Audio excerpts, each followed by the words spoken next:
નમસ્કાર ધોરણ 10 ના મારા વાલા વિદ્યાર્થી મિત્રો તથા વાલી મિત્રો, આજનો આ વિડિયો જે વિદ્યાર્થી ધોરણ 10 પછી 11 12 સાયન્સમાં જવા માંગે છે એમના માટે જ છે. વેલોસિટી ક્લાસીસની યુટ્યુબ ચેનલમાં આપ સૌનું હાર્દિક સ્વાગત છે. હું અક્ષય સર આજે તમારા માટે લાવી રહ્યો છું જે વિદ્યાર્થીઓ ધોરણ 10 પછી 11 12 સાયન્સમાં જવા માંગે છે એમના માટે આ વિડિયો ખૂબ જરૂરી અને ખૂબ કામનો છે. તો ધ્યાનથી વિડિયોને અંત સુધી જોજો. આફ્ટર 10th 11 12 સાયન્સમાં જવા માંગો છો, સાયન્સમાં ટોટલ 2 ગ્રુપ આવશે, એક મેથ્સ વાળાઓનું ગ્રુપ, એક બાયો વાળાઓનું ગ્રુપ.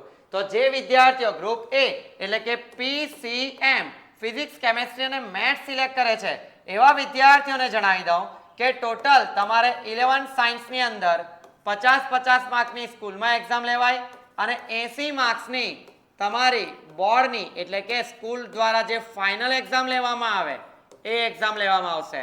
અને 12th ની અંદર તમારી બધી એક્ઝામ કેટલા માર્ક્સની હશે વિદ્યાર્થી મિત્રો? 100 માર્ક્સની. હવે તમને માહિતી આપી દઉં 11 સાયન્સની માહિતી. તો 11 સાયન્સમાં ફિઝિક્સ, કેમેસ્ટ્રી, મેથ્સ હોય કે ફિઝિક્સ, કેમેસ્ટ્રી, બાયો હોય, દરેક વિદ્યાર્થીઓએ ફૂલ ડે સ્કૂલમાં પણ એડમિશન લઈ શકે છે અને હાફ ડે સ્કૂલમાં પણ એડમિશન લઈ શકે છે. તમારા સ્કૂલ દ્વારા જે તમારી ફર્સ્ટ એક્ઝામ હશે એ 50 માર્કની હશે, સેકન્ડ એક્ઝામ હશે એ પણ 50 માર્કની હશે અને ફાઇનલ એક્ઝામ હશે એ તમારી 80 માર્ક્સની હશે. આ ત્રણે ત્રણ એક્ઝામ તમે સારી રીતે પાર કરશો એટલે તમારું 11 સાયન્સ સારા માર્ક્સથી પાર થઈ જશે. ત્યારબાદ આવશે 12 સાયન્સ. મેઇન વાત આપણે 12 સાયન્સની કરવાની છે બીકોઝ જે વિદ્યાર્થી એકવાર 11 સાયન્સમાં પગ મૂકી દેશે એને 12મું પાર કરીને પછી જ બહાર આવવાનું રહેશે. તો ખાસ વિદ્યાર્થી મિત્રો ધ્યાન રાખજો, 12 સાયન્સમાં જે પરીક્ષા છે એ તમારી ટોટલ 100 માર્ક્સની છે.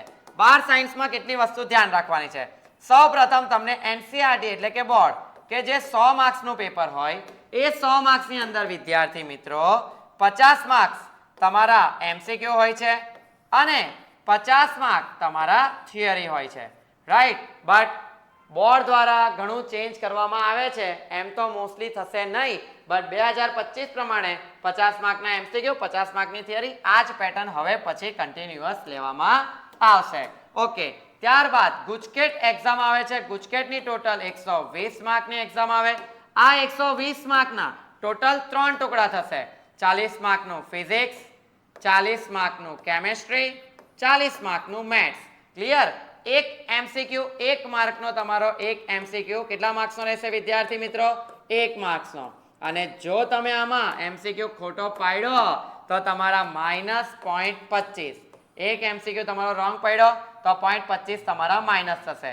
પાછો સમજાવી દઉં, NCERT ટોટલ 100 માર્ક્સનું, આમાં કોઈ નેગેટિવ માર્કિંગ નથી, ઓનલી પોઝિટિવ માર્કિંગ જ છે.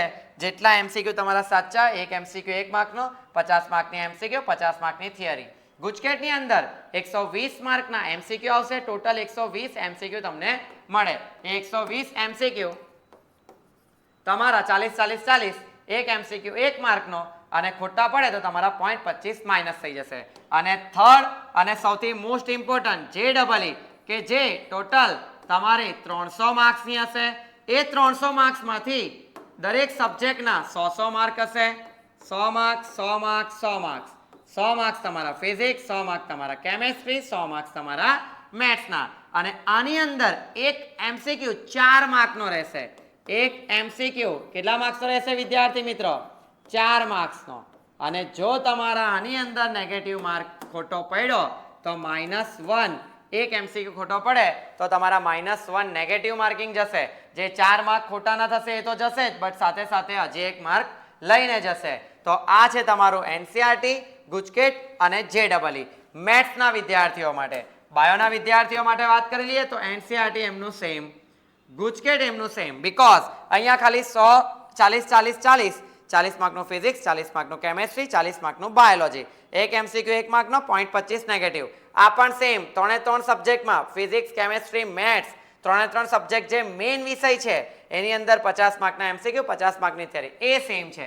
બટ મેઇન આની અંદર બાયોમાં જે નીટ છે એ નીટ ટોટલ 720 માર્કની પરીક્ષા આવે. 720 માર્ક સેમ JEE ની જેમ એની અંદર પણ એક MCQ કેટલા માર્ક્સનો છે? 4 માર્ક્સનો છે વિદ્યાર્થી મિત્રો. તો ચાલો એની અંદર પણ સેમ, બટ નીટમાં થોડું ચેન્જ છે. નીટમાં 50% પોર્શન બાયોનો, એટલે કે 360 માર્ક જે છે એ કોના છે? બાયોના છે. અને 180 માર્ક ફિઝિક્સના અને 180 માર્ક કેમેસ્ટ્રીના. આ રીતે ટોટલ 720 માર્ક થશે. આની અંદર પણ અગર જો તમે નેગેટિવ માર્ક જોશો તો એ -1 જ છે. અને જે એક એમસીક્યુ છે, એક એમસીક્યુ અગેન કેટલા માર્ક્સનો વિદ્યાર્થી મિત્રો? 4 માર્ક્સનો, રાઈટ. અને નેગેટિવ એમસીક્યુ ની વાત કરીએ, નેગેટિવ તમારો ખોટો પડે તો -1 કેવો ચાલ્યો જશે? તમારો નેગેટિવ ચાલ્યો જશે. તો એમસીક્યુ ની જો અગર આપણે વાત કરીએ વિદ્યાર્થી મિત્રો, તો જુઓ આની અંદર 40 40 40 ટોટલ એમસીક્યુ ની સંખ્યા કેટલી? 120 એમસીક્યુ. કોની અંદર? ગુજકેટની અંદર. આ ભલે 300 માર્ક્સની પરીક્ષા છે, બટ આમાં એમસીક્યુ કેટલા આવશે? એક સબ્જેક્ટના 25 એમસીક્યુ આવે, એટલે 25 25 અને 25 25 એમસીક્યુ, 25 ચોક 100, એટલે ટોટલ 75 એમસીક્યુ આની અંદર આવશે. કેટલા એમસીક્યુ આવશે? 75 એમસીક્યુ, 300 માર્ક JEE ની અંદર. નેક્સ્ટ, જે વિદ્યાર્થીઓ નીટ એટલે કે બાયોલોજી ગ્રુપ વાળા છે, તો બાયોલોજી ગ્રુપની અંદર જે બાયોના એમસીક્યુ છે, બાયોના ટોટલ 90 એમસીક્યુ આવશે. બાયોના ટોટલ 90 એમસીક્યુ. ત્યારબાદ ફિઝિક્સના ટોટલ કેટલા એમસીક્યુ આવશે? 45 એમસીક્યુ આવશે. અને કેમેસ્ટ્રીના પણ કેટલા એમસીક્યુ આવશે? 45 એમસીક્યુ. એક એમસીક્યુ ટોટલ 4 માર્ક્સનો. કોની અંદર? JEE અને નીટની અંદર. JEE અને નીટની અંદર એક એમસીક્યુ 4 માર્ક્સનો. ગુજકેટની અંદર એક એમસીક્યુ 1 માર્કનો. ગુજકેટમાં અગર તમારો એમસીક્યુ રોંગ પડશે તો એ એમસીક્યુ ના તો માર્ક્સ કટ થશે, સાથે સાથે 0.25 માર્ક્સ લઈને જશે. અને જો JEE અને નીટની અંદર તમારો એક એમસીક્યુ રોંગ પડશે તો જે 4 માર્ક્સ છે એ તો જશે જ, બટ સાથે સાથે બીજા સાચા એમસીક્યુ નો પણ -1 માર્ક એ લઈને જશે. તો જે વિદ્યાર્થી મિત્રો 11 12 સાયન્સમાં જવા માંગે છે એ લોકો માટે આ જે ચાર્ટ છે એ ઘણો જરૂરી છે સમજવો, કારણ કે 10th પછી તમે જે એડમિશન લેવા માંગો છો તેની અંદર તમારે આ ચાર્ટ જોઈને ત્યારબાદ પ્રોપરલી એડમિશન લેવાનું છે કે મારે કઈ શાખાની અંદર જવું છે. આફ્ટર 12 જે વિદ્યાર્થીઓ માની લો કે સર અમારે હજી થોડું ફ્યુચર જોવું છે, અમે એટલું તો માર્ક કરી લીધું કે સાયન્સ કરવું છે, બટ સાયન્સ પછી શું સર? કારણ કે હજી સાયન્સ પછી મારે તો આગળ ભણવાનું છે. તો સાયન્સ પછી જે વિદ્યાર્થીઓ વિચારી રહ્યા છે એવા વિદ્યાર્થીઓ માટે, જે વિદ્યાર્થીઓ મેથ્સ છે એની માટે મોસ્ટલી 2 લાઇનમાં તમે એડમિશન લઈ શકો છો. એક છે એન્જિનિયરિંગ અને એક છે બીએસસી. એન્જિનિયરિંગની અંદર ઘણી બધી શાખાઓ છે કે જેની અંદર તમારે મોસ્ટલી 90% કોલેજ જે છે એ તમને ગુજકેટ અને બોર્ડ પર એડમિશન આપે છે. બીજી 10% જે કોલેજીસ છે એ તમને ઓનલી JEE પર એડમિશન આપે છે. તો 3 એક્ઝામ તમારા માટે ઘણી જરૂરી રહેશે. તો 3 એક્ઝામમાં ઇક્વલ મહેનત કરીને તમે એન્જિનિયરિંગ અથવા તો બીએસસી ની અંદર એન્જિનિયરિંગમાં જ ગુજકેટ અને JEE ની જરૂર તમને પડશે. બાકી તમારા બોર્ડના માર્ક્સ જ તમારે બીએસસી ની અંદર એડમિશન મેળવવા માટે જરૂરી રહેશે. તો જે વિદ્યાર્થીઓ સારી એન્જિનિયરિંગમાં એડમિશન લેવા માંગતા હોય તેમણે 11th અને 12th બંનેમાં પ્રોપરલી મહેનત કરીને જે મેથ્સના વિદ્યાર્થીઓ છે એ સ્કોર કરીને સારી એવી એન્જિનિયરિંગમાં એડમિશન લઈને ભારતનું ભવિષ્યના સારા એન્જિનિયર બની શકો છો. ત્યારબાદ જે વિદ્યાર્થીઓ ગ્રુપ બી ની અંદર છે, તો ગ્રુપ બી ની અંદર જે મેડિકલની 4 મેઇન લાઇન કહેવાય એ છે MBBS, ડેન્ટલ, BHMS એટલે કે હોમિયોપેથિક અને BAMS એટલે કે આયુર્વેદિક. આ ચારે ચાર માટે ઓનલી અને ઓનલી તમારા નીટના માર્ક્સ જ જરૂરી છે એડમિશન માટે. 100% 100% તમારા નીટનું રિઝલ્ટ જ તમને આ ચારે ચારની અંદર એડમિશન આપશે. તો સર બોર્ડમાં ફેલ થઈ તો ચાલે? નહીં. બોર્ડમાં 50 થી 60% તમારા આવી ગયા તો વેલ એન્ડ ગુડ છે, એટલા કમ્પલસરી લાવવાના રહેશે.